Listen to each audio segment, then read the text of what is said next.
right now, I have the Ghanaian Times with me. Big story, 10 billion US dollars, big push agenda takes off. So yes, it's now confirmed the president has set that into motion. And I've seen a list of about 32 plus facilities or networks that will be upgraded under this major infrastructure project of the government. We'll get into it shortly for you.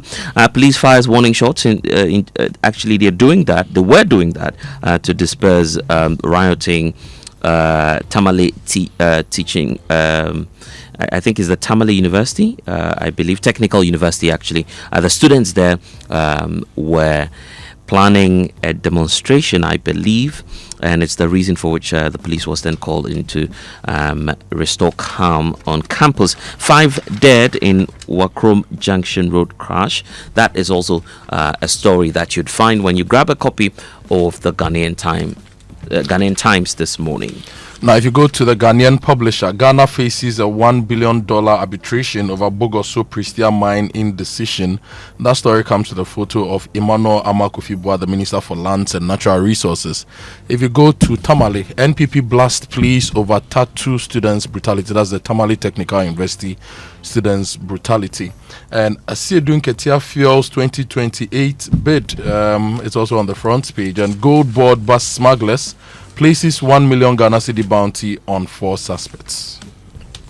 Daily Guide, gold smuggling syndicate busted, 1 million cedi bounty for 4 suspects. Initially, there was a mix-up in the images, but the Gold Board has since corrected that. Of course, so if you grab the Daily Guide this morning, you'd see the true images of these individuals, including some foreign nationals, we understand, who are part of this syndicate. And of course, there's also a picture of some says 9.2 kilograms of gold valued at 10.2 actually million US dollars.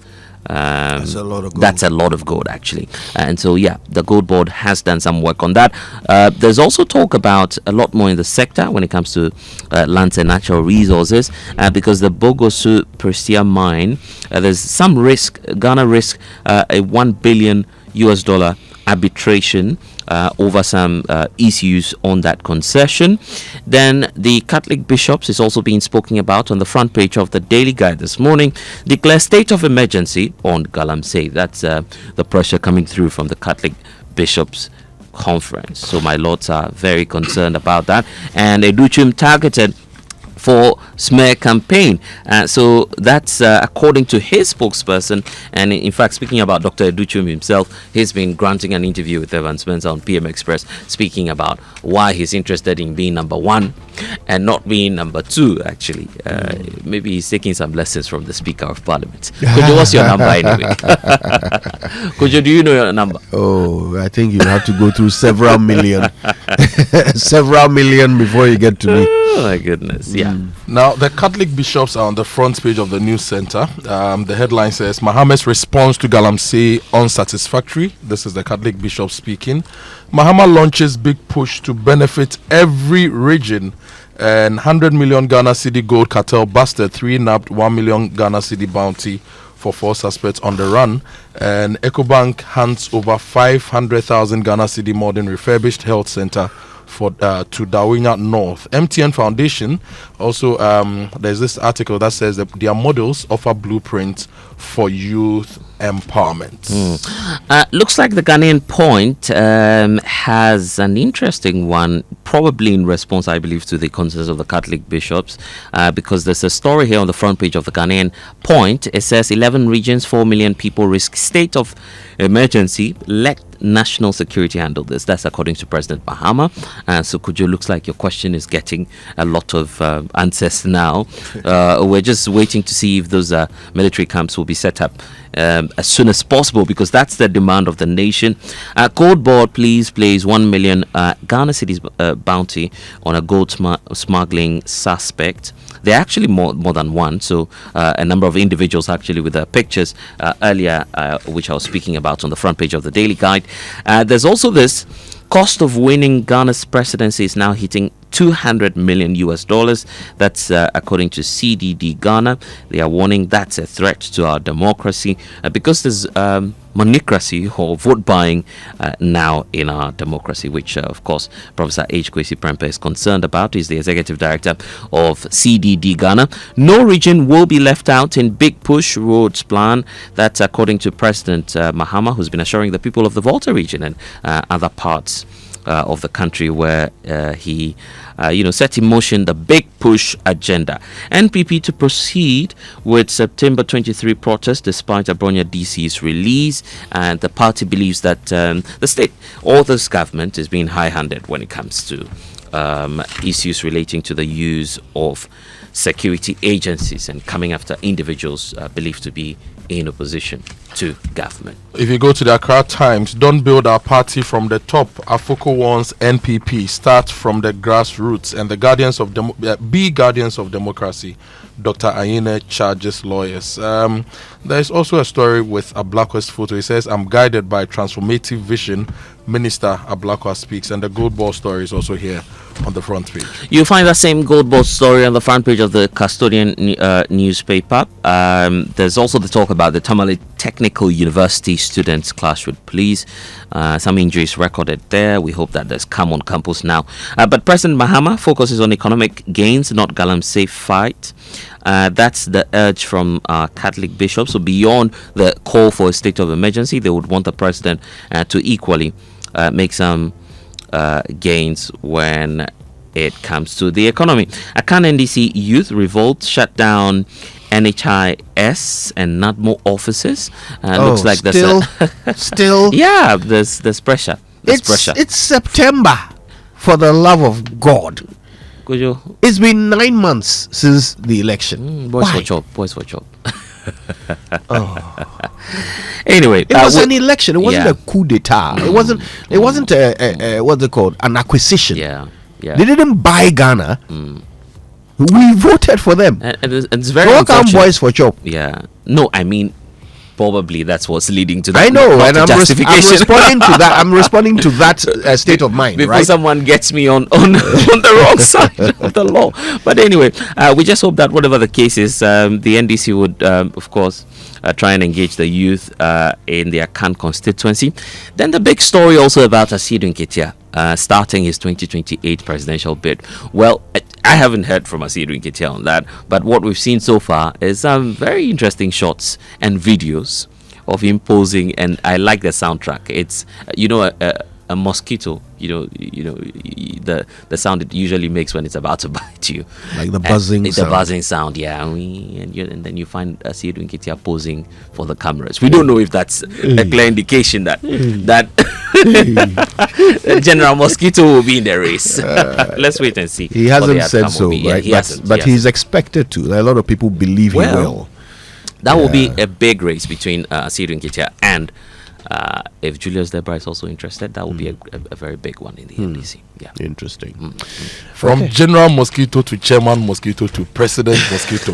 The photo is on the front page of the new publisher. Panic over Asidu Nketia for President 2028. Panic? Why? Yeah.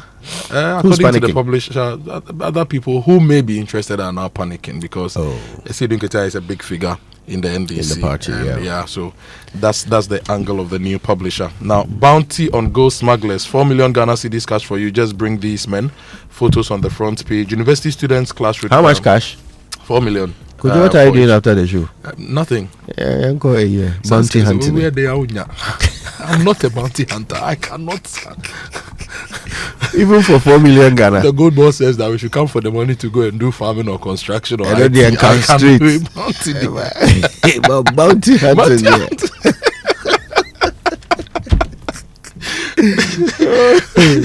It's a specialist. Yes. And the Tamale Technical University story is also here. And some of the placards the students had. One of them said, "End open defecation on campus now." What? Yes. Maybe we need to spend some time to get to understand their concerns and why. Wait, which campus is this? The Tamale Technical University. Tamale Technical University. Oh, goodness. Yeah.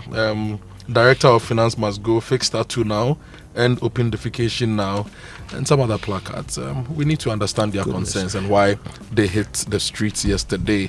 And Grand Lodge members stormed Menchia as part of the Queen Mother's final funeral, right? It's also on the front page, Obviously, in support of Otumfuo. Yeah. Yeah.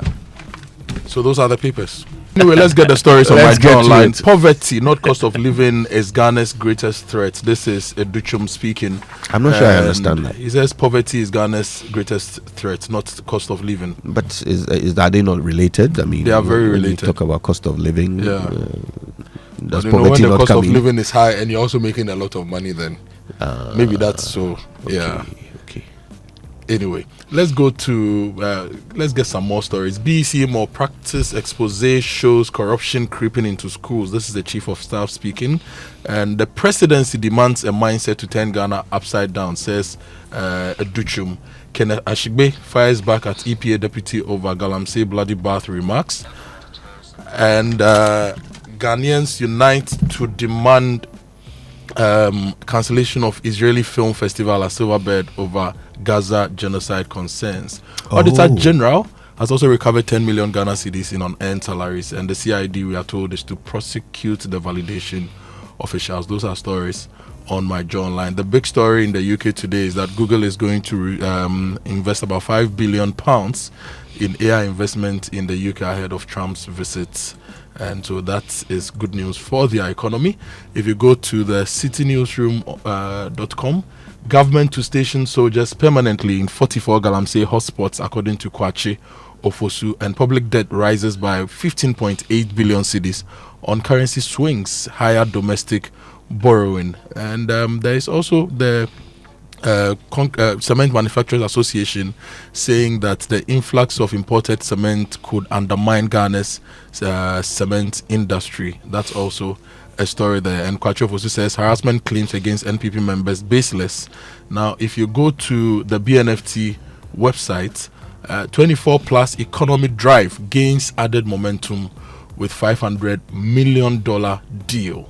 That's a big story there. And succession gaps threaten future of family businesses. This is the IFC. So today we are celebrating Zenith Bank. 20 years, they are going strong.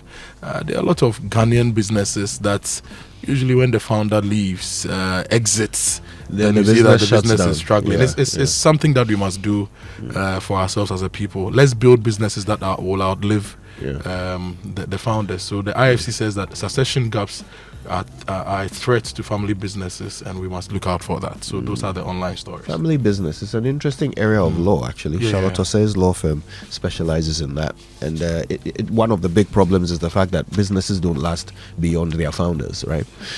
Okay, guys, I don't know if this story has got as much attention as I expected it to. But the Ghana government has come into an agreement with the United States to take in West Africans who have been deported. And there are some who are a bit uncomfortable with it, but the government has been justifying this agreement, saying that, look, we may not agree with the United States policy which leads to their deportation, but we are receiving them on humanitarian grounds, because of empathy. I mean, they are West Africans, and we do have in theory at least, freedom of movement. So why not let them come home through Ghana? Right? But what's in it for Ghana? I think that, if you're looking at what minority says, and I mean minority in parliament, their concern is about constitutional principles and what it says about the process. So from what I read, from the statement that was released a couple of days ago, it's much more about the procedure and the fact that the people of Ghana ought to be involved in that process. So that granted, perhaps that may be an oversight, or perhaps looking at the issue at stake, the government feels that there would be a general consensus on the part of everybody to get these nationals in, because they are West African nationals. President Akufo-Addo has championed African integration. So, you would generally not expect that there would be hesitation on the part of the minority side, knowing that they just left government when it comes to these policies. So that is where on the face of the law, there might be that, the lawyers will argue it out. But if you're looking at the rationale also, there's the question as to, deportation and the fact that we're moving these people forcefully against their will through a country that has no business with these nationals. Yeah, that's where the concern. That's the concern. concern. Where the concern is also coming from. Also, you would expect that since they will be West Africans, yes, some of them will be from Nigeria. Yes, Nigeria is a country that recently was offered a similar deal by the United States, and they rejected it. I think the smartest way around this is to make the people voluntarily travel through Ghana. If you're calling it a deportation, you will trigger other processes and that will draw a lot of criticism. But if you agree with these individuals and they agree to use Ghana, using the West African passports, no Ghanaian authority or immigration officer would be able to stop them at the airports. That will make it easier. But it's a deportation because that's what happens in the United States, not what happens in Ghana.